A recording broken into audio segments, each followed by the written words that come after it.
ndadzoka zvekare. I think this video ndeye6. So tabva pakuexplaina kuti unokwanisa kutoita sei nematournaments, handina kuzenge ndichikwanisa kuswitcha to practice account. Regai ndidzokere kupractice account so that ndisawaste matournaments angu ndogona kuda kuzomapinda all this week. I'm not sure kuti ndenge ndiri free zvakaita sei. Then pano tauchida kuti tichiset up kuti tichikwanisa kunge tichitrader. Handiprefer kutrader using these line graphs. Handinakidze kuona because handina ma-strategies anoenderana nema-line graphs, but vamwe vanotrader using these line graphs. It's only that handina ma-strategies achona, so I can't trade using these line graphs, but it's easier to trade. First thing, rega ndingokuratidza how to place a trade tisataenda kure, tozo explain zvekuanalyze. Let's say wapredict kuti price yako ichakwira kuenda mudenga, unoya panapa woplace chi high just like this. In the next minute tichitarisira kuti price yedu iende kumusoro, but before waplace a high, make sure kuti amount yawachuza inoenderana ne-risk management yako yaurikuda kushandisa. Apa banditi inini ndine 10,000 kudai, ndinoprefer kushandisa ma-small amounts akaita senge $10 kana $1, because chikuru i-ITM yawawina. Kana usiri kutrader demo uchipractice, chikuru counter ma-ITMs not ma-OTMs, not ma-amount yauchawina. Nyangwe ino ikata 100,000, it doesn't make sense. Saka best kucounter ma-ITMs kuti waita mari yakawanda sei handiti.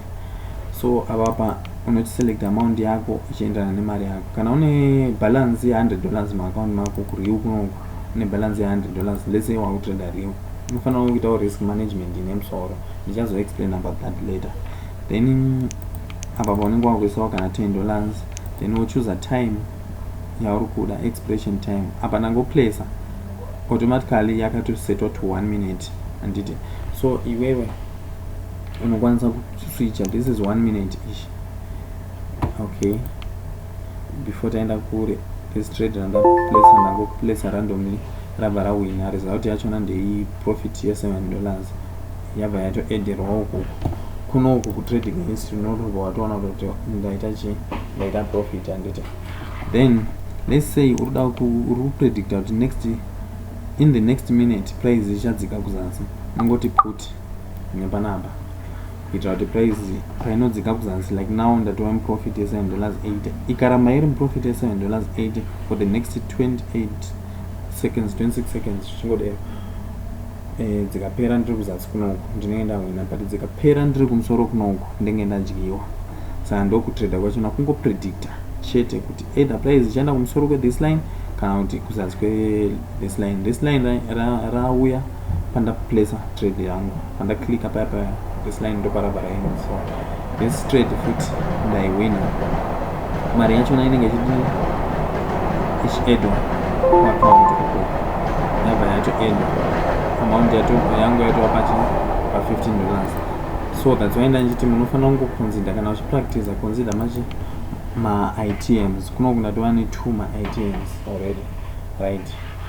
So now tikuda kungoplacer zvedu last trade kuti mungoona kuti unoluza sei kana kuronzi this trade richazenge richiluza. One pandaplacer mari yangu yabva yaafurwa, which means that ndikawina inobva yawedzerwa, ndikaluza inoramba iri yakaafurwa like this handiti, yasubtractwa ukoko.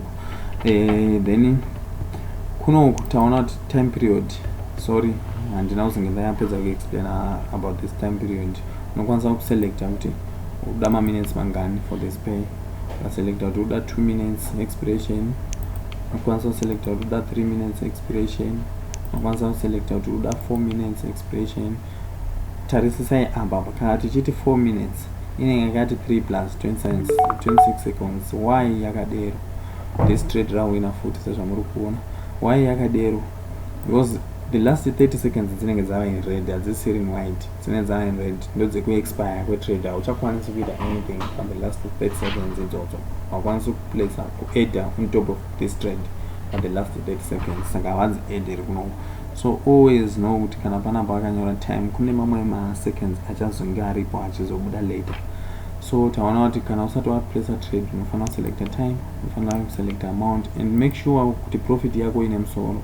Handifarire trader maprofits ari below 70%.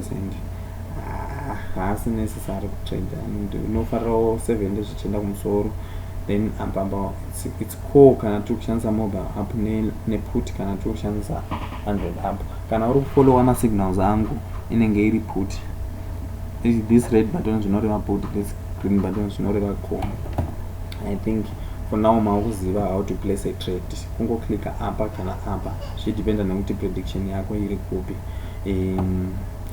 Ngatisanganei pa next video tichiexplaina zvimwe zvekare.